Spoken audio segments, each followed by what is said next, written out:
পশ্চিমবঙ্গের চাকরি প্রার্থীদের বহু প্রতীক্ষিত পঞ্চায়েত নিয়োগের উপর কিন্তু শিলমোহর পড়ে গেল। বেশ কিছুদিন আগের থেকে শোনা যাচ্ছিল যে 2023-এর ডিসেম্বরে পঞ্চায়েত নিয়োগের নোটিফিকেশন আসবে, কিন্তু সেই নোটিফিকেশন আসেনি। তবে খুব শীঘ্রই কিন্তু তোমাদের জন্য একটা ভালো খবর রয়েছে। পঞ্চায়েত নিয়োগে প্রায় 7,500 ভ্যাকান্সিতে কিন্তু নোটিফিকেশন খুব শীঘ্রই প্রকাশিত হতে চলেছে। যাই হোক, এই বিষয়ে ডিটেলসে আসবো। তবে তার আগে যারা এই ভিডিওটা প্রথম দেখছো তারা কিন্তু প্রত্যেকেই আমাদের চ্যানেলটা সাবস্ক্রাইব করে রেখো চাকরি সংক্রান্ত অথেন্টিক খবরাখবরের জন্য। দেখো, 11/1/2024 অর্থাৎ গত বৃহস্পতিবার হয়ে গেল পশ্চিমবঙ্গের ক্যাবিনেট মিটিং। এই মিটিংয়ে কিন্তু উপস্থিত ছিলেন নামকরা সব মন্ত্রীরা এবং এই বৈঠকেই সিদ্ধান্ত হয় পশ্চিমবঙ্গের বিভিন্ন দপ্তরে প্রচুর সংখ্যায় কিন্তু কর্মী নিয়োগ করা হবে খুব তাড়াতাড়ি। যার মধ্যে রয়েছে দমকলে প্রায় 1000 ভ্যাকান্সি, পশ্চিমবঙ্গ পুলিশে রয়েছে 12,000 ভ্যাকান্সি এবং সবচেয়ে গুরুত্বপূর্ণ যেটা সেটা হচ্ছে পঞ্চায়েত ক্ষেত্রে কিন্তু প্রায় 7,500 ভ্যাকান্সিতে কিন্তু এই নিয়োগ প্রক্রিয়া সম্পন্ন করা হবে। এই পঞ্চায়েতে যে 7,500 ভ্যাকান্সির কথা বলা হচ্ছে, এর মধ্যে দেখো শুধুমাত্র গ্রাম পঞ্চায়েতে রয়েছে 6,652টি ভ্যাকান্সি আর পঞ্চায়েত সমিতিতে রয়েছে 568টি ভ্যাকান্সি। তবে জেলা পরিষদে কোনো রকম নিয়োগের কথা বলা হয়নি, তার যে ভ্যাকান্সি সেটা হয়তো পরবর্তীকালে আসতে পারে। এখন আপাতত এটাই রয়েছে 6,652টা গ্রাম পঞ্চায়েতে আর পঞ্চায়েত সমিতিতে রয়েছে 568টি। 11/1/2024 অর্থাৎ বৃহস্পতিবার ক্যাবিনেট বৈঠকে যে সিদ্ধান্ত নেওয়া হয় তার জিস্ট যেটা জানা যাচ্ছে সেগুলো আমি একটু একটু করে বলছি, একটু দেখে নাও, তাহলে তোমাদের পঞ্চায়েত নিয়োগের জন্য যারা প্রিপারেশন নেবে তাদের সুবিধা হবে। দেখো, প্রথমেই যে বিষয়টা উল্লেখ করব সেটা বলা হয়েছে প্রতিটি জেলায় ডিস্ট্রিক্ট লেভেল সিলেকশন কমিটি তৈরি করা হয়েছে, মানে প্রত্যেকটা জেলা ভিত্তিক কিন্তু এই নিয়োগটা হবে।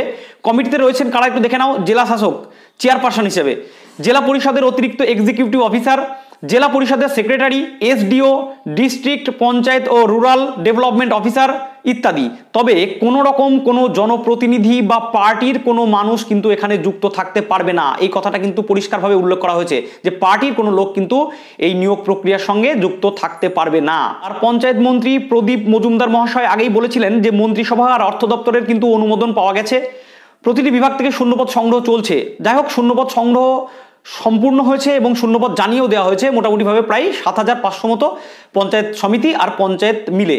তবে জেলা পরিষদটা কিন্তু এখনো সংগ্রহ করা হয়নি, তাদের ভ্যাকান্সি কিন্তু এখনো বলা হয়নি। কারণ তোমরা প্রত্যেকেই জানো পশ্চিমবঙ্গের পঞ্চায়েত ব্যবস্থা ত্রিস্তরীয়: গ্রাম পঞ্চায়েত, পঞ্চায়েত সমিতি আর জেলা পরিষদ।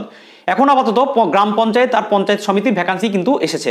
এবার দেখবো কোন পদগুলোতে নিয়োগ করা হবে। দেখো, যেসব পদগুলিতে কিন্তু নিয়োগ করা হচ্ছে তার মধ্যে ম্যাক্সিমাম নন টেকনিক্যাল এবং কিছু টেকনিক্যাল পদ রয়েছে।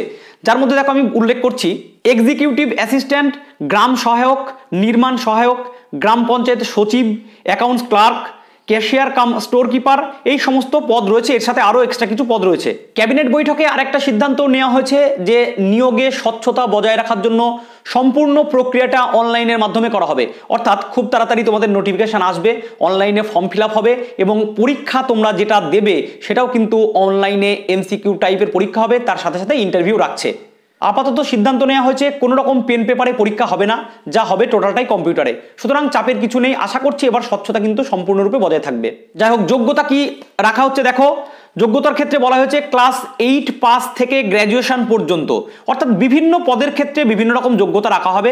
সুতরাং 8 পাস নিম্নতম এবং সর্বোচ্চ গ্র্যাজুয়েশন করা থাকলেই হবে।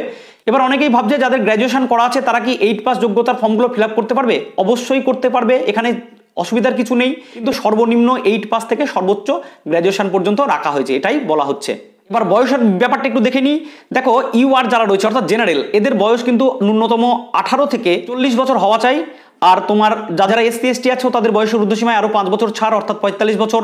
এবং ওবিসি এ, ওবিসি বিদের ক্ষেত্রে বয়সের ঊর্ধ্বসীমায় 3 বছর ছাড়, অর্থাৎ 43 বছর। এবং ফিজিক্যাল হ্যান্ডিক্যাপ যারা আছো তাদের বয়সের ঊর্ধ্বসীমায় 10 থেকে 15 বছরের কিন্তু ছাড় রয়েছে। তবে ফর্ম ফিল আপ শুরু হলেই বোঝা যাবে বয়সের হিসাবটা কোন তারিখ থেকে করতে হবে। তবে যেটুকু যা মনে হচ্ছে তাতে হয়তো 1/1/2024 এই হিসাবেও করা হতে পারে। তবে দেখা যাক, নোটিফিকেশন আসলেই টোটাল বিষয়টা কিন্তু ক্লিয়ার হয়ে যাবে। নিয়োগ পদ্ধতি তো আগেই বললাম যে কম্পিউটারের মাধ্যমে কিন্তু পরীক্ষাটা নেওয়া হবে। টোটাল পরীক্ষা কিন্তু এমসিকিউ বেসড প্লাস ইন্টারভিউ।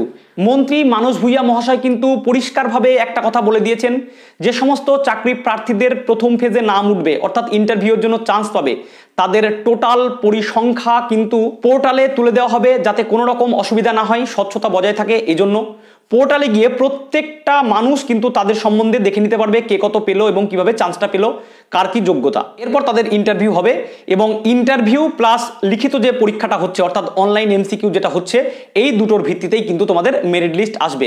আশা করছি খুব তাড়াতাড়ি তোমাদের নোটিফিকেশন আসবে। নোটিফিকেশন এলেই আমি তোমাদেরকে ভিডিও দিয়ে জানিয়ে দেবো, তখন তোমরা ফর্মটা ফিল আপ করে নিও।